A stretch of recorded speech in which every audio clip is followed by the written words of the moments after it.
Mesdames et messieurs, bienvenue à ce flash d'information. Le président de la République, Alassane Ouattara, est de retour à Abidjan. Il revient de Monrovia au Libéria, où il a assisté ce lundi à la cérémonie d'investiture du nouveau président libérien, George Weah. Plusieurs chefs d'État du continent ont effectué le déplacement dans la capitale libérienne pour prendre part à cette cérémonie.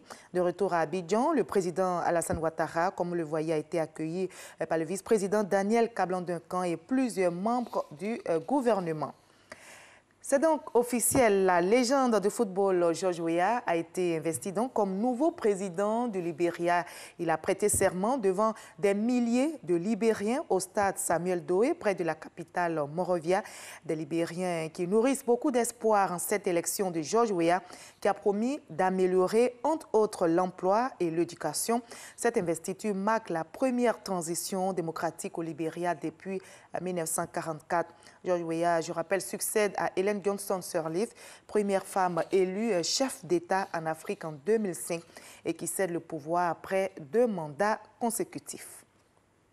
Ici en Côte d'Ivoire, la Banque mondiale décaisse 32 milliards de francs CFA en faveur de la Côte d'Ivoire. C'est un financement pour soutenir les efforts entrepris par le gouvernement ivoirien en vue d'améliorer notamment la nutrition et la scolarité des enfants vulnérables. Nous y reviendrons en détail dans l'édition de 20 h. Le Bureau international de la femme et de l'enfant met en place des stratégies pour l'autonomisation des femmes. Ces stratégies ont été dévoilées au cours d'une conférence tenue dans la commune de Cocody ce week-end.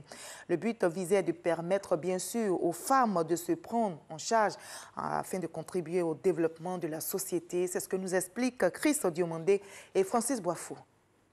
L'autonomisation des femmes, une lutte permanente. Beaucoup d'entre elles font face à des difficultés liées à la société, telles que la liberté financière, l'influence du conjoint dans le couple. Au niveau de la société, nous notons que la femme est face à des stéréotypes de genre qui la figent dans un rôle et qui limitent ses possibilités et ses capacités d'accès aux ressources, qui limitent ses capacités d'accès aux opportunités, qui limite l'exercice de certains droits, comme le droit de faire et de déterminer ses propres choix. Pour contribuer au réveil de la gente féminine, un panel sur le thème « Promotion, genre et autonomisation de la femme » est initié par le Bureau international de la femme et de l'enfant. Une femme autonome apporte sa contribution au développement de sa structure familiale, mais surtout, elle apporte son leadership, son savoir-faire au plan national.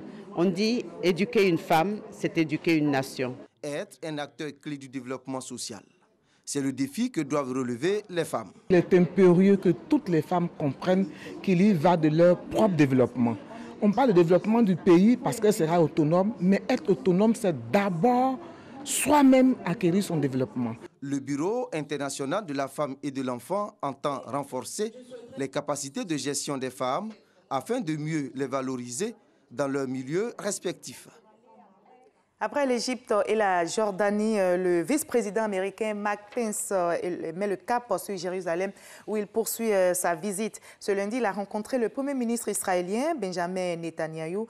Devant les députés, le vice-président américain s'est félicité de la reconnaissance de Jérusalem comme capitale d'Israël par Donald Trump. Il a annoncé l'ouverture de la nouvelle ambassade américaine à Jérusalem avant fin 2019. On va terminer en sport football, la 5e édition du championnat d'Afrique des Nations, CHAN 2018.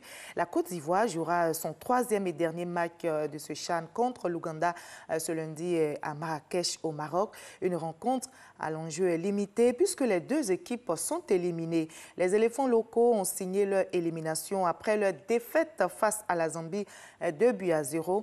En raison donc de ce match qui sera retransmis en direct sur RTI 1, le journal de 20 h sera décalé à 21h15. Voilà la fin de ce Flash Info. Je vous retrouve donc à 20h15 pour le JT. Mais juste après, tout à l'heure, donc, vous avez l'info régionale, l'actualité qui retrace toutes les nouvelles de nos régions. À tout à l'heure.